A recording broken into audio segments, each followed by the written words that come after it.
Understanding the wind, how to read it, how it behaves, and how it affects your paddling will help you make better choices about when and where to paddle. The best thing you can do in a windy situation is paddle on your knees. It helps you remain stable in choppy water and reduces your profile. A reduced profile means that you'll be offering less surface area for the wind to push against. To get the most out of paddling on your knees, you're going to need to modify your grip. You should still keep your top hand and bottom hand far enough apart to maintain the paddler's triangle. Both hands should be shifted closer to the blade of the paddle. Your top hand should not be on the handle, also known as the T-grip. Notice how much further the paddler on her knees can glide before the wind stops her. The energy you put into your paddle strokes can go towards making progress upwind instead of trying to recover from momentum loss caused by the wind. Paddling on your knees can get you out of a challenging situation, but understanding the wind, how it behaves, and how it affects your paddling will help keep you out of those situations to begin with. These next few sections will help you make better decisions about when and where to paddle. A typical day in Mission Bay will have less wind in the morning and more wind in the afternoon. You can expect wind to slowly build throughout the morning and be at its strongest mid-afternoon. You can see that happen here in this time lapse of our launch zone here at Mission Bay Aquatic Center. At this point in the day, the surface of the water is glassy, which means that there is either no wind or very light wind. Take a look at the moored boats in our cove. Notice they're all pointing east. If there's any wind, moored boats will always point into the direction the wind is coming from, and they will shift as the wind shifts.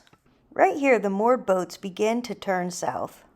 The surface of the water also darkens in some areas with wind texture. In general, darker areas of surface texture indicate stronger wind.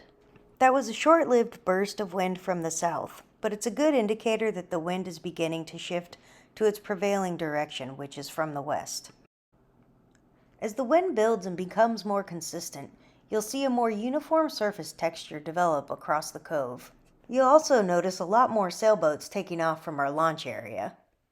The takeaway here is that, for the most part, in the mornings there tends to be less wind, in the afternoon there tends to be more wind, and you can expect that throughout the day the wind will build until mid or late afternoon.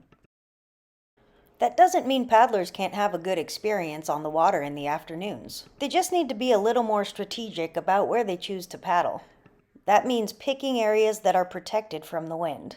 Areas protected from the wind are called wind shadows. Notice the boats are pointing west. That means the wind is coming from the west. The land and buildings on the right disrupt the flow of wind that is closer to the ground. You can see the wind shadow that creates right here. To the right of the green line, the water is mostly glassy and calm. To the left of the green line, you'll see that the surface texture on the water starts to fill in. It gets more filled in and darker the further downwind you go. It's very normal for wind in the afternoons to come from the west or northwest. Because the wind comes from the west, the areas where you're going to be most protected from it are going to be along these upwind shorelines. The reason for that is that as the wind reaches these land features in these buildings, the flow of the wind gets disrupted. The wind needs time and distance over unobstructed water to build back up to its original strength and direction. The wind is going to develop much more as you get further and further from these protected areas.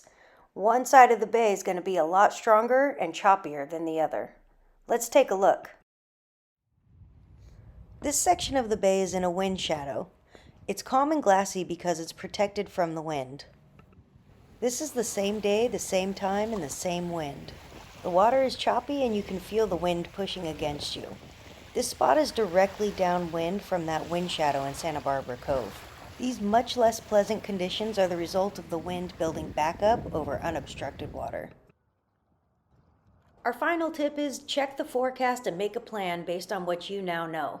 Don't put on a windbreaker and hope for the best like this paddler did. Take the next step and join us at the Mission Bay Aquatic Center where we've got what you need to succeed: the practice, the feedback, the fun, and of course the safety.